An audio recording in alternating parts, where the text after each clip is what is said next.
Assalamualaikum warahmatullahi wabarakatuh. Di sini kami akan memperkenalkan kelompok kami. Nama saya Alif Novel Askarillah. Nama saya Muhammad Zaki Pratama. Nama saya Muhammad Rizal. Dan guru pembimbing kami Bu Miftah.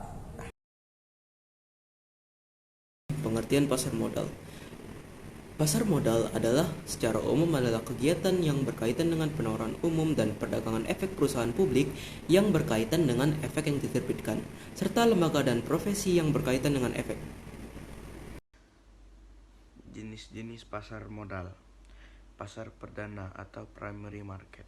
Pasar perdana adalah penawaran saham dari perusahaan yang menerbitkan saham atau emitmen kepada pemodal selama waktu yang ditetapkan oleh pihak sebelum saham tersebut dipasarkan oleh pasar sekunder.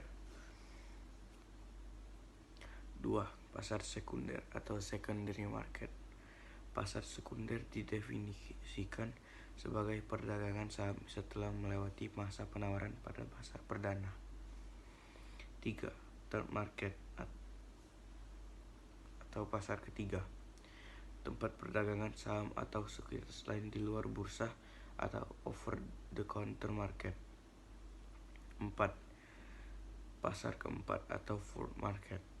Pasar keempat merupakan bentuk perdagangan efek antar pemodal, dengan kata lain pengalihan saham dari satu pemegang saham ke pemegang lainnya tanpa melalui perantara perdagangan efek. Mekanisme transaksi pasar modal. Ada beberapa persyaratan yang harus kamu lengkapi seperti kartu tanda penduduk atau KTP, nomor pokok wajib pajak atau NPWP, dan formulir pembuatan rekening dana nasabah atau RDN. Kamu bisa datang langsung ke kantor perusahaan efek atau mengurus semua prosesnya secara online. Di Indonesia, proses perdagangan efek di pasar modal dilakukan dengan menggunakan fasilitas JATS, Jakarta Automatic Trading System. Transaksinya menggunakan sistem secara daring. Perdagangan efek ini hanya bisa dilakukan oleh anggota bursa yang menjadi anggota KPEI atau Clearing Penjaminan Efek Indonesia. Calon pembeli saham pertama-tama harus menjadi nasabah di perusahaan efek. Calon pembeli saham harus punya rekening terlebih dahulu dan tercatat oleh Biro Administrasi Efek atau BAE. Setelah itu, baru bisa melakukan order transaksi. Transaksi jual beli saham itu awalnya dari investor kepada perusahaan efek, kemudian diteruskan kepada petugas perusahaan efek yang ada di lantai bursa.